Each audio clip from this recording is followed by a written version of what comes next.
आप देख रहे हैं अल्फा डिफेंस हिंदी में आपका स्वागत है। आमतौर पर जब भी कोई कॉन्फ्लिक्ट होता है तो उसको सभी सीरियस फोर्सेस स्टडी करती हैं और वहां पर जिस तरीके की अप्रोच का प्रयोग किया जाता है उससे सीखती हैं या उसको रिफाइन करती हैं। यूक्रेन एक ऐसा बैटल ग्राउंड है जहां पर हर रोज कुछ न कुछ नया होता है और वहां पर जो चीजें लगातार हो रही हैं उसको लगभग हर एक वर्ल्ड की बड़ी मिलिट्री पावर स्टडी कर रही है। यूक्रेन में हम लोग देख चुके हैं कि छोटे FPV ड्रोन्स, बड़े बड़े transport aircraft, airborne early warning और कंट्रोल सिस्टम्स और बॉम्बर्स तक को डिस्ट्रॉय कर चुके हैं। वहीं अनमैन्ड अंडर वाटर वेसल्स और अनमैन्ड सरफेस वेसल्स बड़े बड़े शिप्स को डिस्ट्रॉय कर चुके हैं। इसी कड़ी में एक नया डेवलपमेंट हुआ है जो चीजों को बहुत ज्यादा कॉम्प्लिकेटेड कर देता है, specifically unmanned versus unmanned category में। यूक्रेन से एक वीडियो निकल कर आया है जिसको अभी आप अपनी स्क्रीन के ऊपर देख रहे हैं और इस वीडियो को अगर आप ध्यान से देखेंगे तो इसमें आपको ओरायन UAV दिखाई देगा जो कि एक medium altitude long endurance drone है। इंटरेस्टिंगली ये वीडियो फीड ओरायन के काफी करीब जाती है और सडनली बंद हो जाती है। प्रैक्टिकली ये वीडियो फीड एक छोटे UAV से है और बेसिकली इसमें समझ में आता है कि ये छोटा UAV ओरायन के काफी करीब पहुंचता है और उसके बाद अपना वॉरहेड डिप्लॉय करके फट जाता है। वैसे आमतौर पर यूक्रेन से जो भी वीडियो निकल कर आता है उसकी ऑथेंटिसिटी को लेकर बहुत सारे लोग क्वेश्चन करते हैं और स्पेसिफिकली इंडिया में जिनके बायस थोड़ा रशिया की तरफ है उनको भरोसा नहीं होता है कि यूक्रेन ऐसा भी कुछ कर सकता है। इस वीडियो को देखने के बाद में बहुत सारे लोगों का यही टेक है कि यूक्रेन से ये वीडियो निकल कर आया है, इस वजह से ये ऑथेंटिक नहीं हो सकता है। लेकिन अगर आप इस वीडियो को केयरफुली ऑब्जर्व करेंगे तो आपको साफ समझ में आएगा कि ये UAV ओरायन है।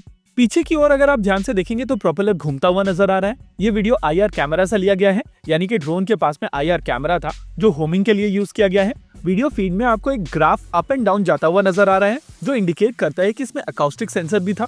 और अगर स्पीड की बात की जाए तो आमतौर पर medium altitude long endurance drone काफी कम स्पीड पर मूव करते हैं ताकि उनकी एंड्योरेंस बनी रहे।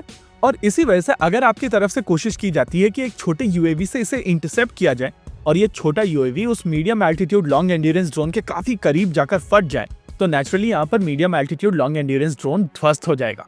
देखिए, medium altitude long endurance drones के साथ में सबसे इंपॉर्टेंट चीज होती है वजन। कोशिश की जाती है कि इनका वजन कम से कम रखा जाए और इसी वजह से इनकी स्किन काफी ज्यादा सॉफ्ट होती है। ऐसे में वहाँ पर वॉरहेड का कोई भी स्ट्रैपनल आ जाता है तो काफी आसानी से इसकी स्किन को पेनिट्रेट करके अंदर जाएगा और इसी वजह से इस तरीके के सोल्यूशंस काफी ज्यादा इफेक्टिव हो जाते हैं। Medium altitude long endurance drones की अगर बात की जाए तो ये ड्रोन्स की कैटेगरी में सबसे महंगे ड्रोन्स होते हैं और इस कैटेगरी के ड्रोन्स को आर्म ड्रोन्स के तौर पर सबसे ज्यादा यूज किया जाता है। एग्जाम्पल के लिए आप चाहे हेरन ले लें, बायरेक्टर ले लें या दूसरे सिस्टम्स ले लें। ये सिस्टम अर्मीनिया और अजरबैजान की वॉर के बाद में सबसे ज्यादा पॉपुलर हुए थे और इस समय इनकी इंपॉर्टेंस ऑलमोस्ट खत्म हो चुकी है। ISR प्लेटफॉर्म के तौर पर हेल UAVs अब ज्यादा पॉपुलर हो चुके हैं और इस तरीके के UAVs में टर्बो प्रॉप इंजन का प्रयोग किया जाता है जिसके चलते ये काफी ज्यादा ऊंचाई पर उड़ सकते हैं। वैसे इन UAVs की कॉस्ट मेल UAVs से ज्यादा होती है, लेकिन ये पिस्टन पावर्ड मेल UAVs की तुलना में काफी ज्यादा ऊंचाई पर उड़ते हैं और इसी वजह से कम वल्नरेबल होते हैं। वैसे इस तरीके के इंटरसेप्शन को लेकर यूक्रेन का ये पहला क्लेम नहीं है, लेकिन ये एक नई कैटेगरी बन जाती है जिसको भारत को भी कंसिडर करना चाहिए और surface to air missile systems के साथ साथ एंटी ड्रोन रोल में drone to drone killer systems को भी एक्सप्लोर किया जाना चाहिए।